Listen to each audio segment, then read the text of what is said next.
स्वागत है आपका देवभूमि समाचार में। मैं हूं आपके साथ। जो इस बुलेटिन की शुरुआत करेंगे, सीएम पुष्कर सिंह धामी ने किया बड़ा ऐलान यूसीसी को लेकर। पुष्कर सिंह धामी ने कहा आगामी सत्र में विधेयक लागू करेंगे। यूसीसी लागू करने के लिए सरकार प्रतिबद्ध। यूसीसी पर कमेटी 2 फरवरी को ड्राफ्ट सौंपेगी। मसौदा कमेटी यूसीसी पर ड्राफ्ट सौंपेगी। तो ये बड़ी जानकारी जो है देहरादून से साझा करें। आगामी सत्र में विधेयक लाकर लागू करेंगे। मुख्यमंत्री पुष्कर सिंह धामी ने यूसीसी को लेकर जो है बड़ी जानकारी दी है। यूसीसी लागू करने के लिए सरकार प्रतिबद्ध है, ऐसा मुख्यमंत्री पुष्कर सिंह धामी ने किया है। यूसीसी लागू करने को लेकर सीएम धामी ने बड़ा ऐलान किया है। उन्होंने कहा है आगामी सत्र में विधेयक लाकर लागू करेंगे। मसौदा कमेटी यूसीसी पर ड्राफ्ट सौंपेगी और मुख्यमंत्री पुष्कर सिंह धामी की ओर से यह जानकारी दी गई है। आकलन करें। यूसीसी हमारा इस विधानसभा का जो चुनाव 2022 में उत्तराखंड का था, उसमें हमारा संकल्प था, देवभूमि उत्तराखंड की देवतुल्य जनता के सामने हमने ये अपना संकल्प रखा। उस संकल्प को पूरा करने के लिए देवभूमि की जनता ने हमको आशीर्वाद दिया, सरकार में आने का मौका दिया और हमने ड्राफ्ट बनाने के लिए कमेटी का गठन किया। जस्टिस रंजना प्रकाश देसाई जी की अध्यक्षता में कमेटी बनी। कमेटी ने अपना काम पूरा कर लिया है और उन्होंने हमको बताया है कि 2 तारीख को वो हमको ड्राफ्ट दे देंगे और उनका ड्राफ्ट देने के बाद उसका आकलन करेंगे, उसको मंत्रिमंडल में लाएंगे। उसके बाद विधानसभा में जो विधेयक बनने की दिशा में, एक्ट बनने की दिशा में जो कार्रवाई होती है, उस कार्रवाई को हम आगे बढ़ाएंगे। यूसीसी हमारा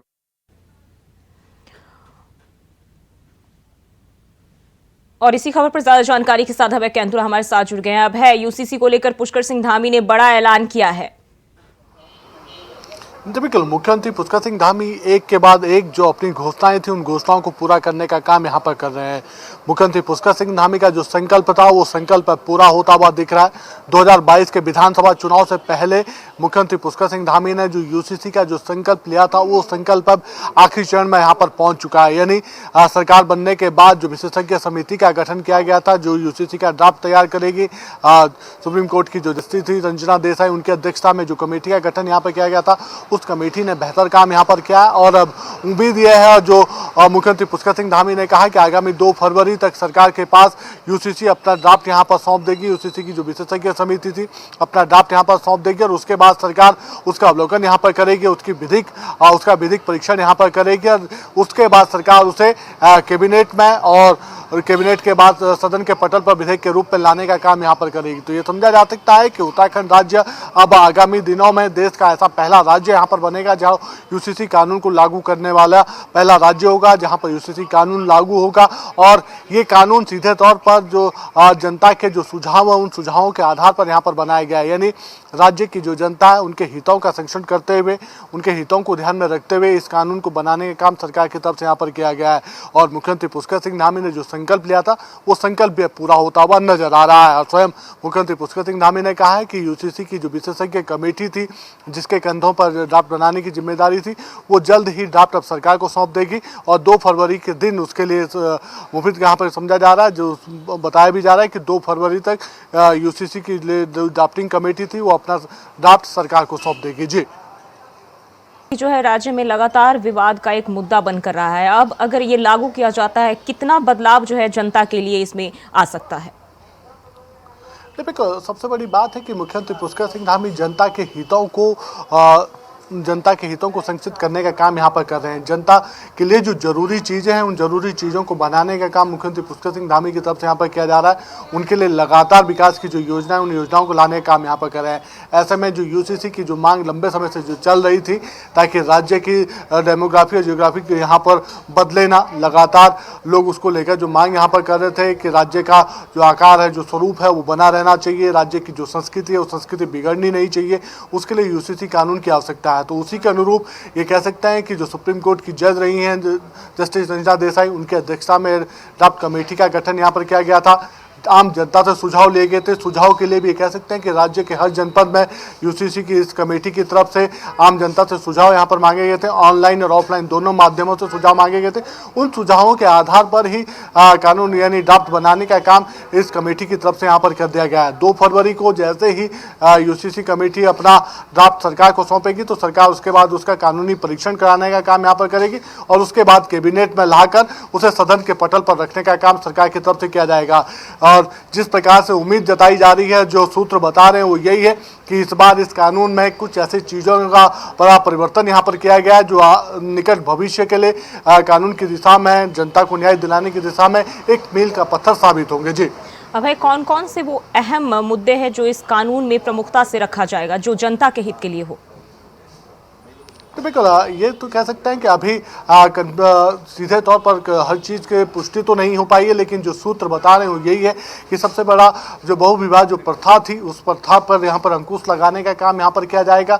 राज्य में धर्म की रक्षा हो सके, जो स्थानीय जनता के जो सांस्कृतिक जो पहलू हैं वो सांस्कृतिक पहलू बचे रह सके, राज्य की पौराणिक संस्कृति का संरक्षण हो सके, उसका संवर्धन हो सके, उसको लेकर इस दिशा में कानून यहाँ पर किया जाएगा। इसके अलावा सभी धर्म और जातियों के जो अधिकार हैं उन अधिकारों को संरक्षित करने का काम इस कानून के तहत यहाँ पर किया जाएगा। तो ये समझा जा सकता है कि एक ऐसे कानून बनाने की दिशा में धामी सरकार आगे बढ़ रही है जो अन्य राज्यों के लिए एक प्रेरणा स्रोत होगा और उत्तराखंड राज्य के लिए एक मील का पत्थर साबित होगा। जी अब ये भी कहा जा रहा है कि इसके तहत जो है लिव इन रिलेशनशिप को लेकर भी कानून आएंगे, जिसमें जो है दोनों जो जोड़ी है उनको इसके लिए रजिस्ट्रेशन पहले कराना होगा और अगर वो नहीं करते हैं तो उनके खिलाफ जो है कार्रवाई की जाएगी। उसकी जानकारी उनके बतौर जो है माता पिता जो भी होंगे उनको भी इसकी दी जाएगी।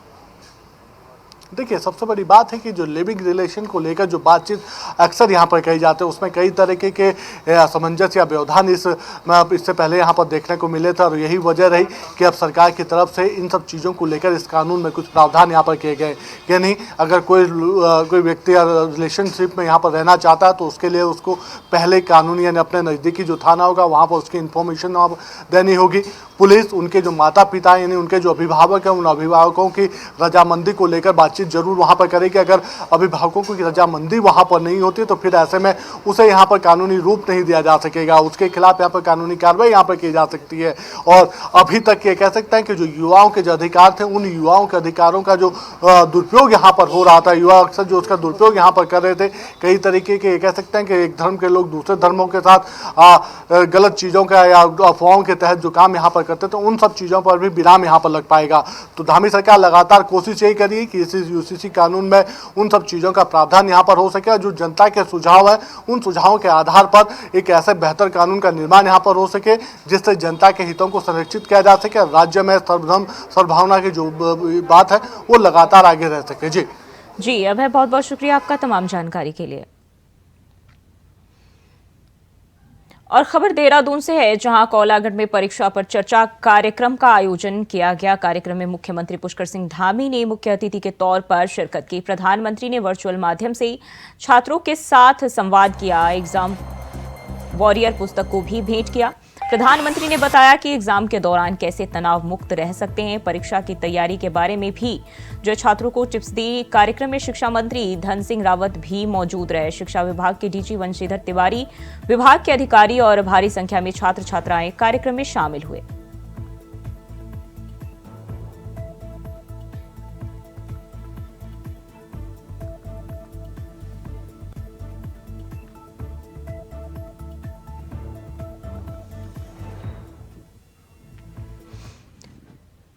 और वहीं उत्तराखंड के पूर्व मुख्यमंत्री हरीश रावत ने टिहरी के लोगों की समस्या को उठाया, जिसमें उन्होंने हरिद्वार के पथरी क्षेत्र में विस्थापितों को उनकी भूमि का अधिकार नहीं मिलने का मुद्दा उठाया। उन्होंने बताया कि बैंकों सहित कोई भी ऋण सुविधा जो है टिहरी के लोगों को नहीं मिल पा रही है, वह फिर भूमि के आधार पर हो या फिर किसी अन्य आधार पर हो। इन गांव वालों को कोई भी हक नहीं मिला है। हरीश रावत ने सीएम धामी से मांग की है कि पथरी के विस्थापितों को भूमि अधिकार देने के लिए मंत्रिमंडल की बैठक बुलाई जाए। इसके साथ वन विभाग द्वारा कराए जाए सर्वेक्षण को भी वापस लिया जाए। आपको बता दें कि पूर्व सीएम ने मांग को लेकर 1 फरवरी को 12 बजे गांधी पार्क देहरादून में सरकार के खिलाफ 1 घंटे का मौन व्रत रखने की घोषणा की है।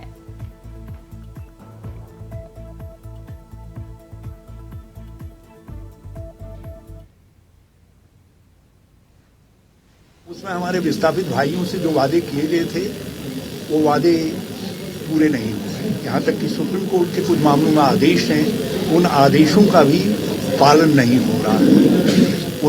उसमें एक लेटेस्ट आदेश 2013 का है, उसका भी पालन नहीं हो रहा। अब एक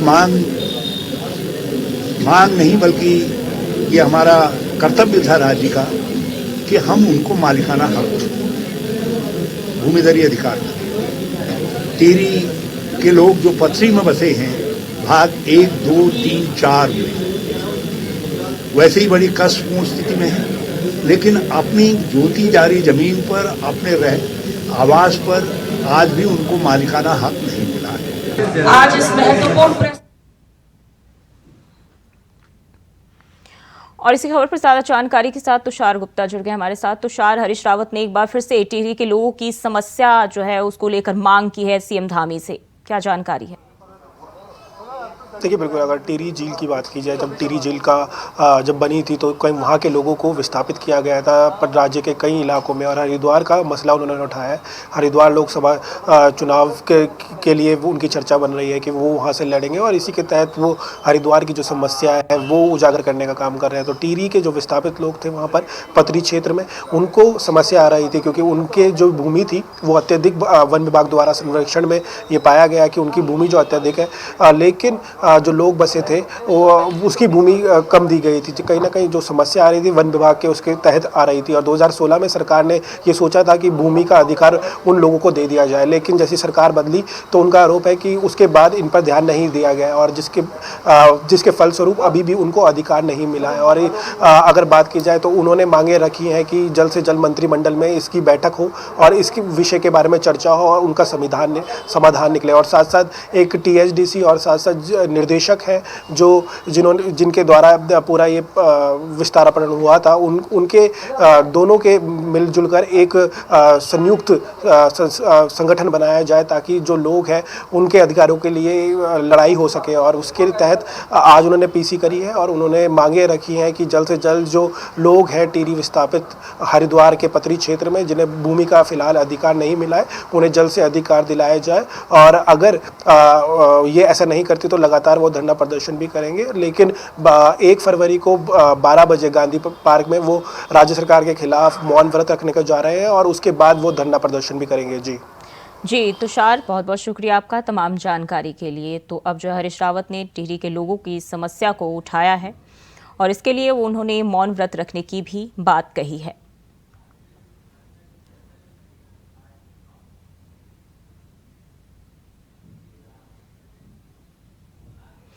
और उत्तराखंड के 117 मदरसों में आगामी सत्र से छात्रों को रामायण भी पढ़ाई जाएगी, जिसकी सूचना उत्तराखंड वक्फ बोर्ड के अध्यक्ष ने देते हुए कहा कि उत्तराखंड के मदरसों में श्री राम के किरदार की जानकारी छात्रों को दी जाएगी।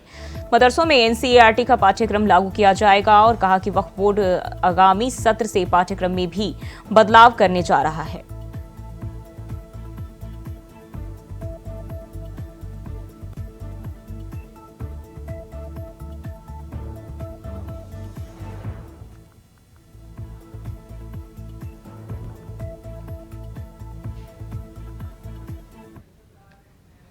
बढ़ते आगे, खबर मसूरी से है जहां हुसैनगंज को कैबिनेट मंत्री गणेश जोशी ने तोहफा दिया है। साथ ही बीजेपी मंडल के पूर्व अध्यक्ष मोहन पेटवाल ने लोगों की समस्याओं को भी सुना और कई समस्याओं को मौके पर ही हल भी किया। तभी मसूरी बीजेपी मंडल के पूर्व अध्यक्ष मोहन पेटवाल ने बताया कि कैबिनेट मंत्री गणेश जोशी ने अपने जन्मदिन से पहले बर्तन, कुर्सियां और अन्य सामान दिया है और कहा कि कैबिनेट मंत्री गणेश जोशी विभिन्न माध्यमों से लोगों की सेवा करते रहते हैं। वहीं वजह है कि मसूरी और प्रदेश की जनता अपने लोकप्रिय विधायक गणेश जोशी के जन्म दिवस की पहले विभिन्न कार्यक्रम आयोजित कर उनकी लंबी उम्र और स्वस्थ जीवन की कामना कर रहे हैं।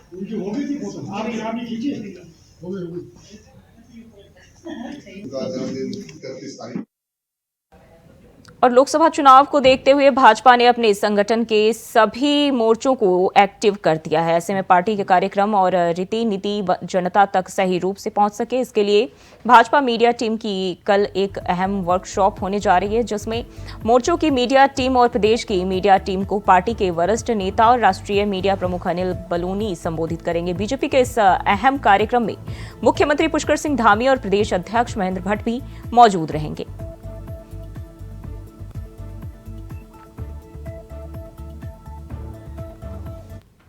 निश्चित रूप से आगामी लोकसभा चुनाव को लेकर के भारतीय जनता पार्टी के सभी हमारे जो भी प्रकल्प हैं, विभाग हैं, सभी पूरी तरह से कमर कस चुके हैं और इसी के तहत हमारे भारतीय जनता पार्टी की एक प्रदेश मीडिया कार्यशाला का कल देहरादून में आयोजन हो रहा है, जिसमें हमारे जिले के सभी मीडिया प्रभारी, हमारे मोर्चों के सभी मीडिया की टीम और हमारे प्रदेश की मीडिया टीम उसमें भाग लेंगी। उसमें हमारे आदरणीय मुख्यमंत्री जी, हमारे प्रदेश अध्यक्ष जी और हमारे राष्ट्रीय मीडिया प्रभारी आदरणीय अनिल बलूनी जी भी उसमें शरीक होंगे और उन सबका हमको मार्गदर्शन मिलने वाला है।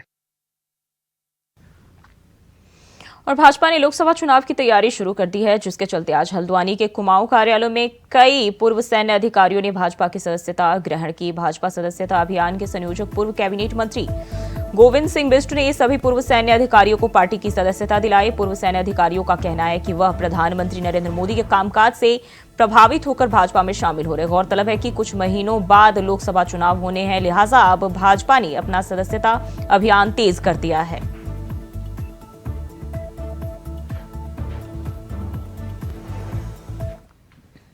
जब से भारतीय जनता पार्टी की सरकार आई है तब से सारा वर्ग भारतीय जनता पार्टी का जहां जुड़ रहा था, विशेषकर सैनिक तब से भारतीय जनता पार्टी के साथ था। और आज भी पूरे देश में, हमारे पूरे देश में जितने भी सैनिक हैं, अधिकांश लोग भारतीय जनता पार्टी का जुड़े हैं, विचारों से भी और सहयोग भी करता है। आज जो लोग हमको सहयोग करते आए थे वो लोग विधिवत भारतीय जनता पार्टी में, भारतीय जनता पार्टी की रीति नीति से प्रभावित होकर और धामी जी तथा मोदी जी के कार्यों से प्रभावित होकर आज भारतीय जनता पार्टी की सदस्यता ज्वाइन कर रहे हैं। कितने लोगों ने आज पार्टी आज 55 लोगों ने भारतीय जनता पार्टी की सदस्यता ज्वाइन की है। और ये तो केवल आज एक छोटा सा कार्यक्रम था और बहुत बड़ा कार्यक्रम भी और होना है और प्रत्येक विधानसभा में 200 लोग भारतीय जनता पार्टी की सदस्यता ज्वाइन कर रहे हैं।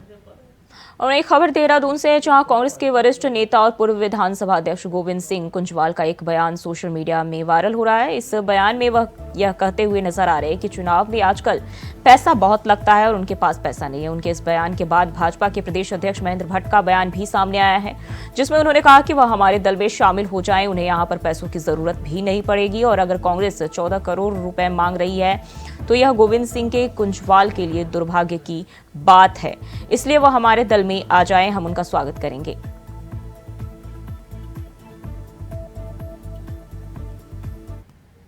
नहीं, 14 करोड़ रुपया कांग्रेस या कुंजवाल से मांग रहे तो इससे बड़ा दुर्भाग्यपूर्ण बात होगी और वो हमारे दल में आ जाए, हम सबका उनका स्वागत करेंगे, कोई पैसे की जरूरत नहीं पड़ेगी। और मैंने जितना भी समय मुझे मिला, मैंने बहुत ईमानदारी से काम किया और चुनाव में आजकल पैसा बहुत लगता है, इसलिए मेरे पास पैसा नहीं है। मैं न दावेदारी कर सकता हूँ और न मैं चुनाव लड़ने की इच्छा जाहिर कर सकता हूँ, क्योंकि 14 विधानसभाएँ हैं। एक विधानसभा में अगर 1 करोड़ रुपये भी खर्च करेंगे आप तो 14 करोड़ रुपये चाहिए, कम भी करेंगे तो 7 करोड़ तब भी चाहिए। तो ये क्षमता मेरी नहीं है, क्योंकि मैंने तो अपने को बहुत ईमानदारी के साथ सीमित रख करके आज के दिन भी मेरा अपना कोई दूसरा खाता नहीं है जिस खाते में मैं लेन देन करता हूँ। केवल एक खाता देहरादून वाला है, जब मैं विधायक बना था वहाँ खोला था स्टेट बैंक में, वही चल रहा है, उसी में पेंशन आती है, उसी से मैं अपना तेल पानी गुजर करता हूँ। और खबर हरिद्वार से है, जहां रोशनाबाद कलेक्ट्रेट में सड़क सुरक्षा समिति की बैठक आयोजित हुई, जहां राज्यसभा सांसद नरेश बंसल ने सड़क हादसों में कमी लाने के लिए सड़क सुरक्षा से जुड़े विभागों के अधिकारियों को समन्वय बनाकर प्लान तैयार करने के निर्देश दिए। उन्होंने ऑटो रिक्शा में फर्स्ट एड बॉक्स रखवाने के निर्देश भी दिए। साथ ही उन्होंने घायलों की सहायता करने वालों को सम्मानित किया और वीडियो को प्रसारित करने का आदेश दिया, ताकि और लोग भी मदद के लिए इसमें आगे आए। इस मौके पर DM Dheeraj Garbyal, EPWD Suresh Tomar Tripathi, CEO traffic Pankaj Gairola, RTO Rashmi Pant भी मौजूद रहे।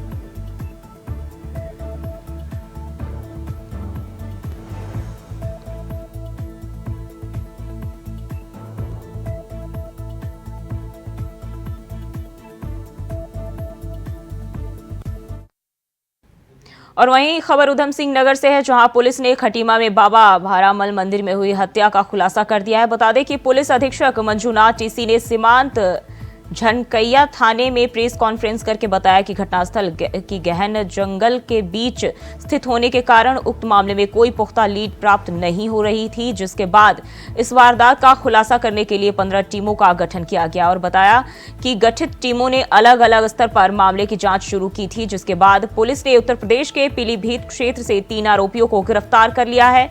गिरफ्तार किए गए आरोपियों के कब्जे से लूटे गए नगद रुपए, इंटरनेट, डोंगल आदि सामान भी बरामद हुए। वहीं पुलिस अपराधियों के खिलाफ संबंधित धाराओं में मुकदमा दर्ज करके आगे की कार्रवाई में जुट गई है।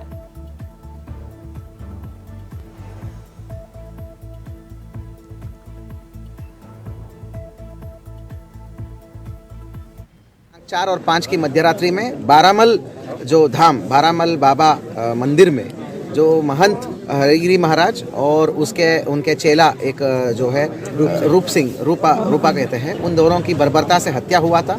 डे 1 से लग रहा था कि ये साथ में गुल्लक सारे लूटे गए थे और सारे पैसे और सारे पेशकीमती सामान लूट के ले गए थे।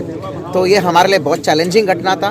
पूरे जनपद के सभी जो ऑफिसर्स हैं जो क्राइम में बहुत एक्सपर्टीज रखते हैं, उनको लेके हमने एक विशिष्ट टीम बनाए थे। इसके अलावा चंपावत और नैनीताल से भी कुछ बहुत ही क्राइम का जो एक्सपर्टीज होते हैं वो लड़कों ने आए थे यहाँ पे। मैनुअल और सर्विलांस के माध्यम से बहुत ठोस सबूत मिलने के उपरांत एक बहुत छोटा सा एक तिनका जैसा लीड मिला बाबा जी का डोंगल खुलने का, और इसी के आधार पर हमारे टीम ने त्वरित कार्रवाई करते हुए अपराधियों को धरपकड़ कि प्रशासन ने अपना तन मन धन लगा करके और बड़ी मेहनत से लगन से इस केस को पर्दाफाश किया और सभी टीम लगी रही। कई बाहर से भी टीमें आई, इधर से भी टीमें आई और मैं पुलिस प्रशासन का बहुत आभारी हूँ जो उन्होंने हमारे महात्मा का मर्डर हुआ और उसका खुलासा जल्द से जल्द किया।